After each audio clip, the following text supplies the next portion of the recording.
عزیز طلباء و طالبات آف کلاس 11th، السلام علیکم۔ آج کا ہمارا دوسرا لیسن ہے نصابی کتاب سے، پیج نمبر ہے یہ 186۔ 186 پر ہمارا لیسن ہے اسرار الحق مجاز کی سوانح حیات یا حالات زندگی، ان کے ہم کہہ سکتے ہیں۔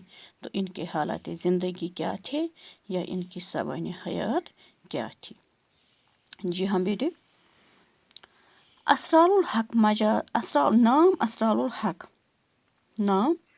اسرار الحق اور مجاز تخلص کیا کرتے تھے۔ 9 اکتوبر 1911 عیسوی میں 9 اکتوبر 1911 19 اکتوبر، ہاں جی ہاں بیٹے 19 اکتوبر ہے یہ، 9 اکتوبر نہیں، 19 اکتوبر 1911 19 اکتوبر 1911 عیسوی میں ردولی ضلع بارہ بنکی میں پیدا ہوئی۔ ابتدائی تعلیم امین آباد ہائی اسکول لکھنؤ سے حاصل کی، تو میٹرک وہاں سے ہی میٹرک پاس کرنے کے بعد آگرہ چلے گئے۔ لکھنؤ کے ہی ایک مقامی اسکول ہائی اسکول سے میٹرک پاس کرنے کے بعد آگرہ چلے گئے اور وہاں کالج کی تعلیم حاصل کرنے کے لیے سینٹ جانس کالج میں انٹرمیڈیٹ میں داخلہ لیا۔ جی ہاں بیٹے، مگر امتحان میں کامیاب نہ ہو سکے تو پھر علی گڑھ چلے گئے مجاز صاحب۔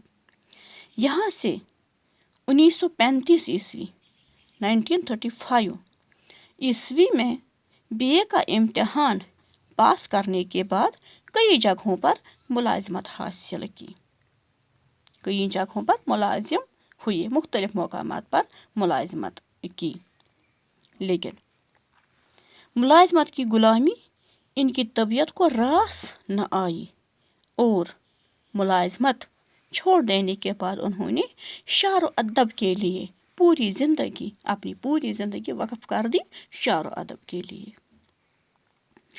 حلقہ ادب اور نیا ادب، یہ دو انجمنیں تھی وہاں پہ، ان لکھنؤ کے سرگرم رکن بھی رہے۔ وہاں لکھنؤ میں حلقہ ادب اور نیا ادب لکھنؤ کے سرگرم رکن بھی رہے۔ جی ہاں مجاز صاحب،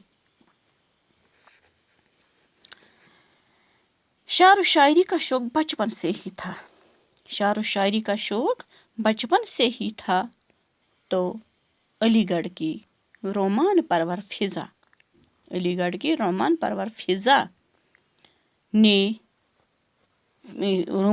فضا میں شعر و شاعری پوری طرح نکھر کر سامنے آئی۔ ملازمت چھوڑ دینے کے بعد مجاز صاحب آخر کار لکھنؤ میں مقیم ہو گئے۔ بی اے پاس کرنے کے بعد جب ملازمت حاصل کی مختلف مقامات پر، تو آخر کار ملازمت سے کہ یہ طبیعت راس نہ آئی تو ملازمت چھوڑ دی، تو اس کے بعد آخر لکھنؤ میں ہی رہنے لگے اور ادب کی طرف شعر اور اشعار ادب کے لیے زندگی وقف کر دی۔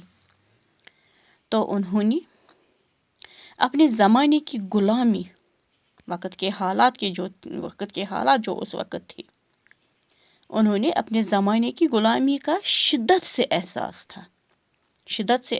تھا مجاز صاحب کو، اس وقت کی غلامی کا، زمانے کے اس وقت میں کیا حالات تھے جو متوسط طبقے کے نوجوانوں کو، یعنی یہ وقت کی غلامی متوسط طبقے کے نوجوانوں کو بری طرح متاثر کر رہی تھی۔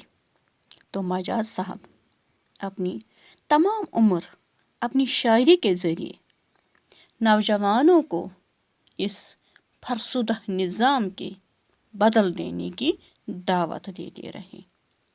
مجاز صاحب اپنی شعر و شاعری کے ذریعے ہی، اپنے کلام کے ذریعے ہی نوجوانوں کو، اس وقت کے نوجوانوں کو اس فرسودہ، اس پرانے طور طریقے کے نظام کو بدل دینے کی دعوت دیتے رہے۔ تو آخر کار 1955 عیسوی میں 1955 عیسوی میں لکھنؤ میں ہی ان کا انتقال ہو گیا۔ جہاں بھی اس وقت اس لیسن میں اتنا ہی، باقی اللہ نگہبان، والسلام۔